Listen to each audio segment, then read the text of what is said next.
ሰላም ጤና ይስጥልን ክቡራን የዩቲዩብ ቤተሰቦች፣ የሰዓቱን አጫጭር መረጃዎች እየቀርብ ያለው እስከ ፍጻሜው አብራችሁን ቆዩ።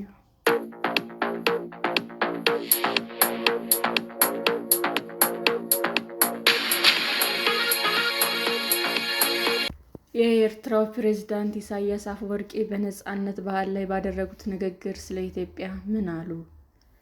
የኤርትራው ፕሬዝዳንት ኢሳያስ አፈወርቂ በ34ኛው የኤርትራ ነፃነት በዓል ላይ ባደረጉት ንግግር በኢትዮጵያ መንግስት ላይ ጠንካራ ትችትን ሰነዘሩ። ፕሬዝዳንት ኢሳያስ በርካታ ኤርትራውያን በተገኙበት ስታዲየም እና በሀገሪቱ ብሔራዊ መገናኛ ብዙኃን በተላለፈው በዚህ ንግግራቸው የውጭ ኃይሎች በብልጽግና ወኪሎች አማካኝነት የኢትዮጵያን ሕዝብ ላይ ላለፉት 5 ዓመታት ያወጁት ጦርነት ምን ያህል ተስፋ እንደቆረጡ ያሳያል ብለዋል። የኤርትራ ጦር ደም አፋሳሽ በሆነው የትግራይ ጦርነት ውስጥ ተሳታፊ መሆኑ የሚታወስ ሲሆን፣ ፕሬዝዳንቱ በዚህ ንግግራቸው የውጭ ኃይሎች ያሏቸው እነማን እንደሆኑ በስምም አልጠቀሱም። ኤርትራ ከ2 ዓመት በፊት በተካሄደው የትግራይ ጦርነት ውስጥ ሰራዊታቸውን ከኢትዮጵያ መንግስት ኃይሎች ጎን አሰልፈው ተሳታፊ የነበሩ ሲሆኑ፣ የጦርነቱ ማብቃትን ተከትሎ ከኢትዮጵያ መንግስት ጋር የነበራቸውን ግንኙነት መቀዛቀዙ ይታወቃል። ሊያቀርቡ የፈለጓቸው ምክንያቶች ብዙ ናቸው። የውሃ ጉዳይ፣ አባይና ቀይ ባህር፣ የባህር በር ማግኘት፣ የኦሮሞ ሕዝብን የማይወክል የኦሮሞማን አስተሳሰብ፣ የኩሽና የሴም ግጭት፣ የአፋር ሕዝብና መሬት ለዚህ አጀንዳ መጠቀም እንዲሁም ጦርነቱ በሰፊው መቀስቀስ ነው በማለት ከሰዋል። ይህን ለማሳካት ፕሬዝዳንት ኢሳያስ የውጭ ኃይሎች ባሏቸው እገዛ የኢትዮጵያ መንግስት የጦር መሳሪያ ግዥና የወታደራዊ ዝግጅት ላይ እንደሆነም ጠቅሰዋል።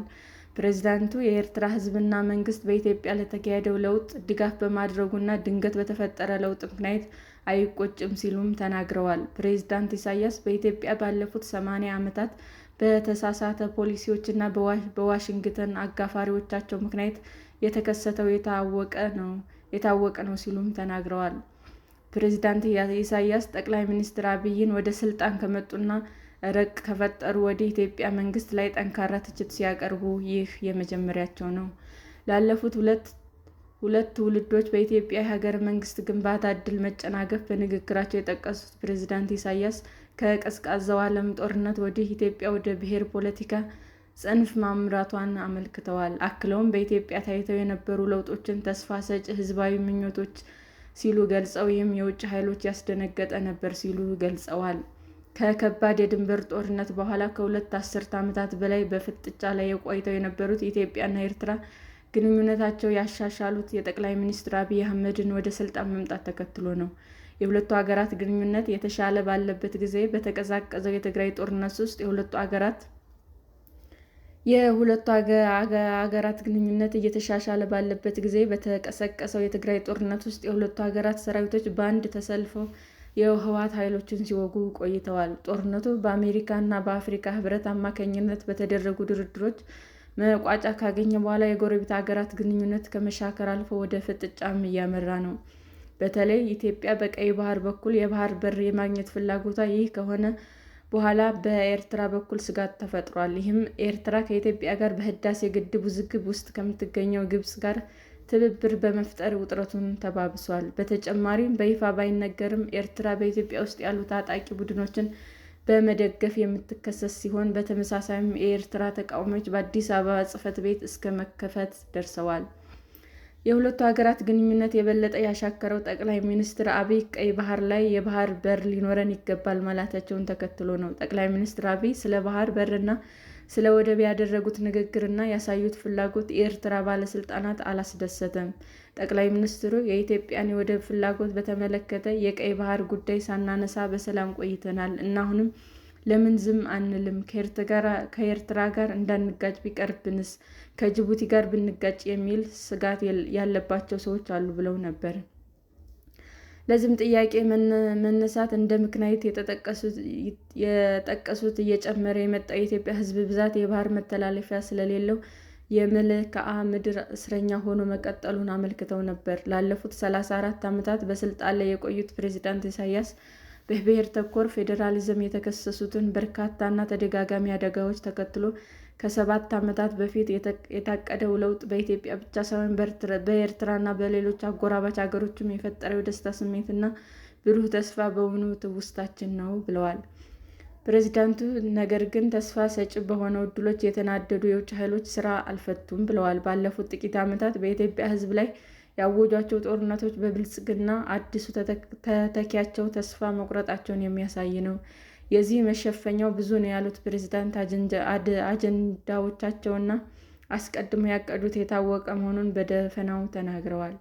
የውሃ ጉዳይ ያነሳሉ። አባይና ቀይ ባህርን፣ የባህር በር ማግኘትን፣ የኦሮሞ ሕዝብን የማይወክለውን የኦሮሞማ አጀንዳ፣ የኩሽና የሴም ግጭት፣ የአፋር ሕዝብና መሬቱን ለሚያመቻቸው ሴራ መጠቀሚያ ማድረግ፣ የብሔር ጦርነት በሁሉም ቦታዎች ማቀጣጠልን ሲሉ ዘርዝረዋል።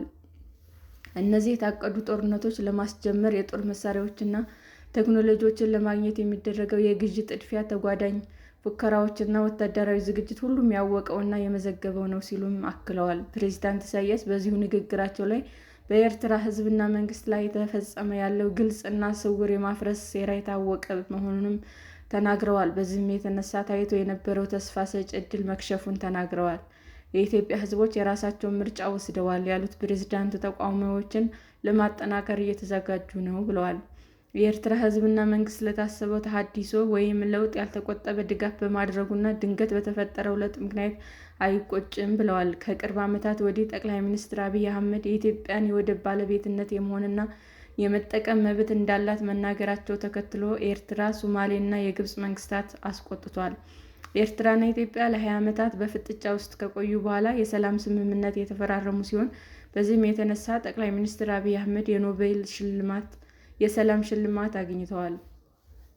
በተቺዎቻቸው ከሀገር ውስጥ ጉዳይ ይልቅ በሌሎች ሀገራት ጉዳዮች ላይ ያተኩራሉ የሚባሉት ፕሬዝዳንት ኢሳያስ በነፃነት በዓል ንግግራቸው ነፃነታችንን ማጠናከር አስፈላጊ ነው ብለዋል። ጠንካራ የመንግስት ቁጥጥር በሚደረግባት ኤርትራ ከፍተኛ የመብት ጥሰት እና ጭቆና ያለባት ሀገር መሆኗን የሰብአዊ መብት ድርጅቶች በየጊዜው የሚያወጣቸው መግለጫዎች ላይ ይከሰሳሉ። ከኢትዮጵያ ነፃ ከወጣች በኋላ አንድም ጊዜ ምርጫ አካሂዳ የማታውቀው ኤርትራ ሕገ መንግስትና ሀገራዊ የሕዝብ እንደራሴዎች ምክር ቤት የላትም። ፕሬዝዳንት ኢሳያስ በንግግራቸው በሱዳን ስላለው ግጭት የተናገሩ ሲሆን በውጭ ኃይሎች ያለውን ጣልቃ ገብነት ተችተዋል። ኤርትራ በጀነራል አብዱልፈታህ አልቡርሃን ለሚመራውና ወታደራዊ መንግስት ድጋፍ እያደረገች መሆኑ ሲገለጽ ቆይቷል። በኤርትራ እንዲሁም የተለያዩ የውጭ ሀገራት የተከበረው 34ኛው የኤርትራ የነፃነት ቀን በወታደራዊና በኪነ ጥበብ የታጀበ ነበር። በሥነ ሥርዓቱ ላይ ከፍተኛ የመንግስት ባለስልጣናት፣ የጦር አዛዦች እና በሺዎች የሚቆጠሩ ሰዎች ተገኝተዋል። 34 ዓመት በስልጣን ላይ የቆዩት ፕሬዝዳንት ኢሳያስ በንግግራቸው ስለ ዓለም አቀፍ ሁኔታ፣ ስለ ቀጠናዊ ጉዳዮች እና ስለ ጎረቤት ሀገራትም በዝርዝር ተናግረዋል።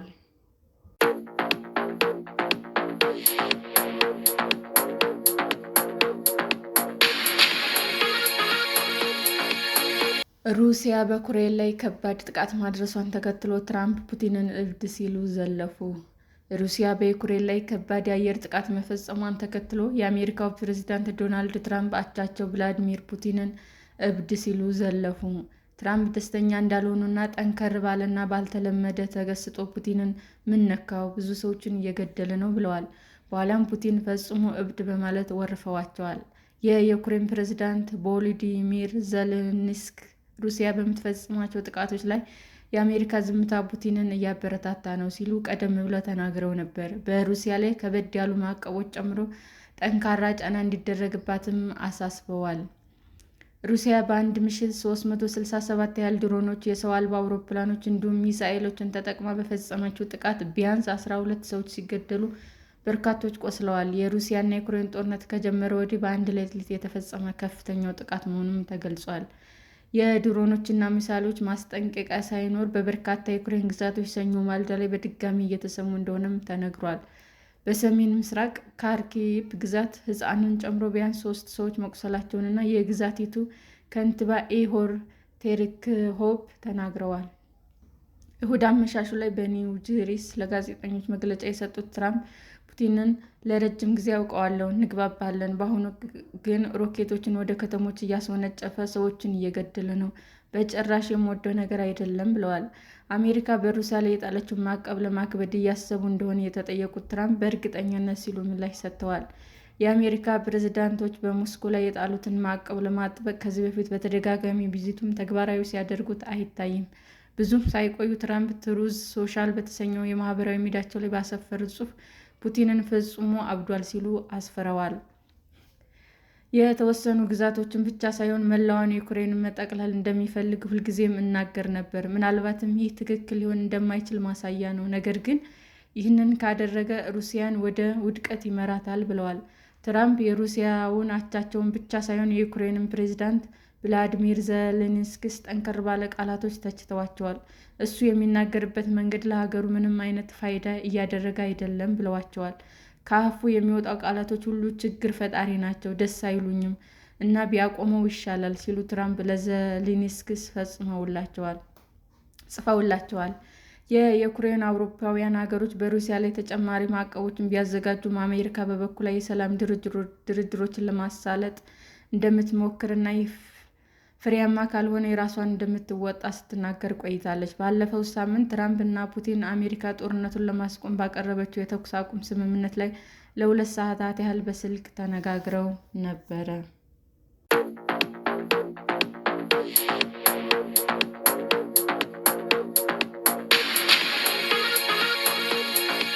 በሌሎች ላይ በሯን ዘግታ ነጭ ደቡብ አፍሪካውያንን በስደተኝነት የምትቀበለው አሜሪካ ከጥቂት ወራት በፊት በኬንያ አንድ የመኪና መቆሚያ ስፍራ ላይ አንድ ግለሰብ ከባለቤቱ እና ከጨቅላ ልጁ ጋር ኩርምት ብሎ ተኝቷል። ግለሰቡ ግራ በመጋባትና ባለማመን ስሜት ተውጦ ነበር። ከዲሞክራቲክ ሪፐብሊክ ኮንጎ የተሰደዱት እነዚህ ቤተሰቦች ወደ አሜሪካ ለመሄድ ሲጠባበቁ ነበር። ነገር ግን ቤተሰቡ ሁሉንም ዝግጅት አጠናቆ ወደ አሜሪካ ሊበሩ 2 ቀናት ሲቀሯቸው ዶናልድ ትራምፕ የአሜሪካ የስደተኞች ፕሮግራም አገዱ። አውሮፕላኑ ሊነሳ 24 ሰዓት ሲቀሩት በረራቸው በድንገት መሰረዙ ለግለሰቡ ተነገረው። መሄጃ አልነበረኝም ይላል። ለደህንነቱ ሲባል ስሙ ተቀይሮ ፓስቴውት እንዲባል ቢቢሲን የጠየቀው ይህ ግለሰብ ንብረቱን፣ የቤት ዕቃዎችን ሸጦ በአሜሪካ ለአዲስ ሕይወት እየተዘጋጀ ነበር። በጦርነት የምትናጠውን ኮንጎን ሸሽተው ነበር ወደ ኬንያ የሄዱት። የአሜሪካ ጉዞ ባይሳካም ከጦርነት የኬንያ ኑሮ ይሻለናል ብለዋል። ይህ ብቸኛው ቤተሰብ አይደለም። ወደ አሜሪካ ለመግባት ፍቃድ አግኝተው እየተጠባበቁ የነበሩት 120,000 ስደተኞች የስደተኞች ፕሮግራም በመሰረዙ ቀጣይ ዕጣ ፈንታቸው ጥያቄ ውስጥ ገብቷል። ይህ የዶናልድ ትራምፕ እርምጃ ከእሳቸው ከቀደሙ የሀገሪቱ መሪዎች በእጅጉ የተለየ ነው። በቀድሞ ፕሬዝዳንት ጆ ባይደን አስተዳደር ወቅት በአውሮፓውያኑ 2024 እስከ 100,000 በላይ ስደተኞች ወደ አሜሪካ ገብተዋል። ይህም በ3 አስርት ዓመታት ገደማ ከታየው ከፍተኛ ዓመታዊ አሃዝ ነው። በዚህም ዓመት ጥር ወር ላይ ወደ ስልጣን የመጡት ዶናልድ ትራምፕ አሜሪካ መጀመሪያ የሚለውን አጀንዳቸውን ለማሳካት እና ስደተኞቹን ወደ አሜሪካ የሚመጡባቸውን መንገዶች ለመገደብ እጅጉን በፍጥነት ተንቀሳቅሰዋል። የፍርድ ቤት ዳኛ ትዕዛዝን በመተላለፍ በኤል ሳልቫዶር ታዋቂ ወደ ሆነው እስር ቤት ስደተኞችን በግድ ማጋዝ፣ ከ1,000 በላይ የዩኒቨርሲቲ ተማሪዎችን ቪዛ መሰረዝ እንዲሁም ሕገወጥ የተባሉ ስደተኞች ራሳቸውን ከሀገር እንዲያወጡ $1,000 የመስጠት ውሳኔዎች ይገኙበታል። ከሀገሪቱ በአስገዳጅ ሁኔታ እንዲባረሩ የተደረጉት አብዛኞቹ ከባድ ወንጀሎች ወይም የአሜሪካ ጥቅም አደጋ የሚጥሉ ናቸው ሲል ድርጊቱን ደግፈው ዋይት ሀውስ ይሟገታሉ። ሆኖም ከዚህ ፖሊሲያቸው በተቃራኒ ለተመረጡት ጥቂቶች ደግሞ የተለየ አሰራር ተዘርግቶላቸዋል።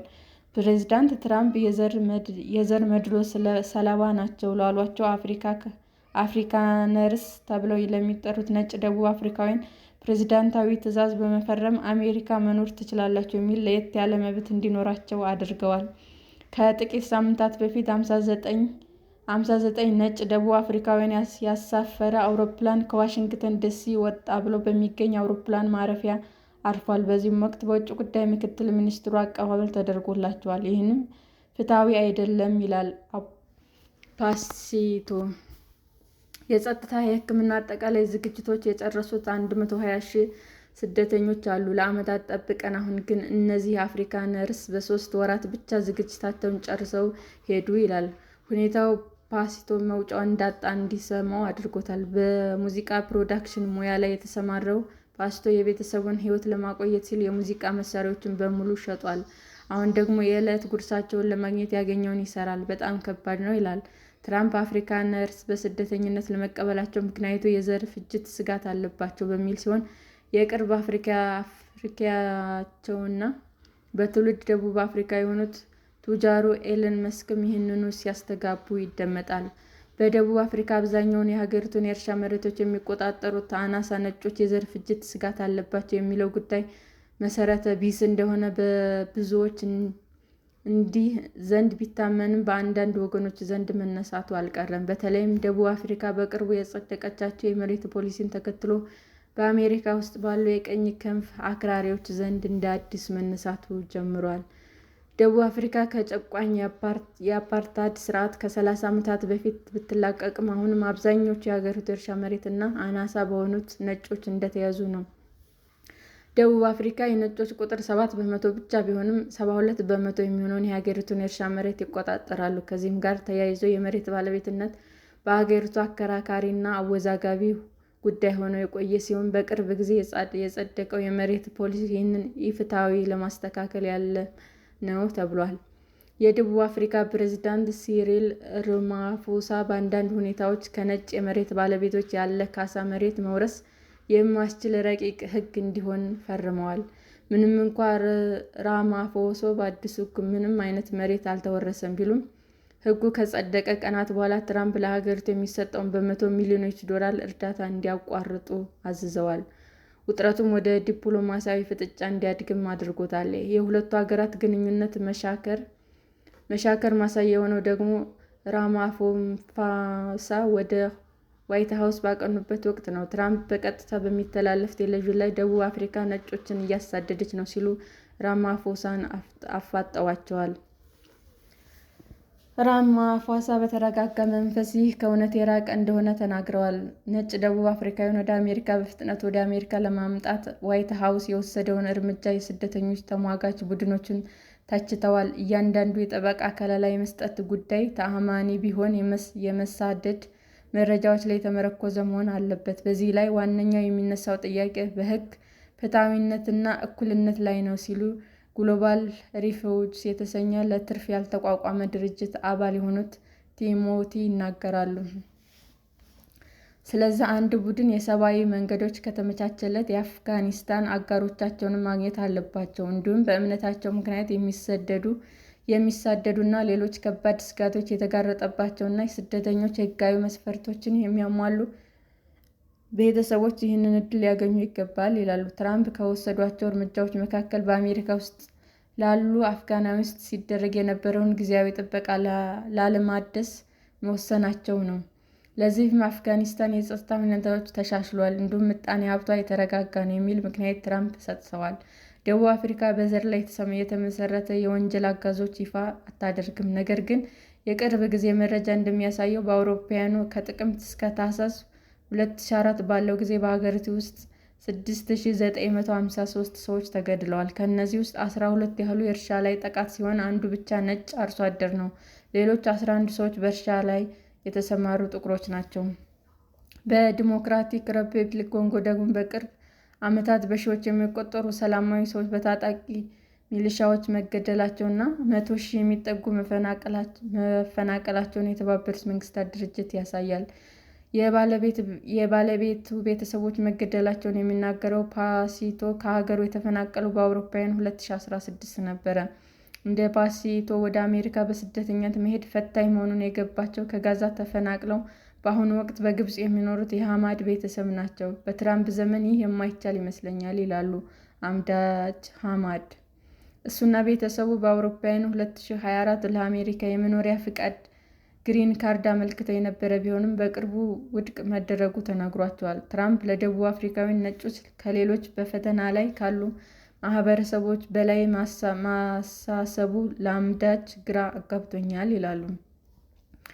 በደቡብ አፍሪካ ውስጥ ያለው ማህበረሰብ የዘር ፍጅት ስጋት ካለባቸው ለመሆኑ ፍልስጤማውያን ምን እየደረሰባቸው ነው ሲሉ ይጠይቃሉ። እስራኤል በጋዛ ውስጥ የፈጸመችው ባለው ጥቃት 53,000 በላይ ፍልስጤማውያን መገደላቸው ከጋዛ የጤና ሚኒስቴር የተገኘው መረጃ ያሳያል።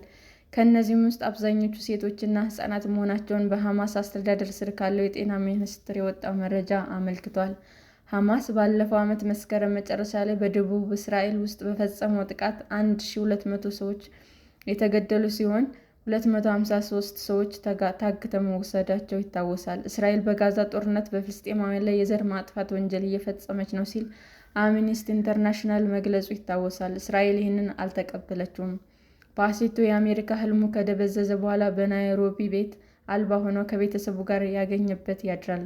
አንዳንድ ጊዜ ምግብ እናገኛለን፣ አንዳንዴም እናጣለን። በከባዱ እየታገልን ነው ይላል። ትራምፕ ፖሊሲያቸውን ይቀይራሉ በሚለው ላይ የተመናመነ ተስፋ ያለው ፓሲቶ፣ ነገር ግን እንደገና ወደ ሀገሩ መመለስ የማይታሰብ ሆኖበታል። አልመለስም ሲልም ለቢቢሲ ተናግሯል።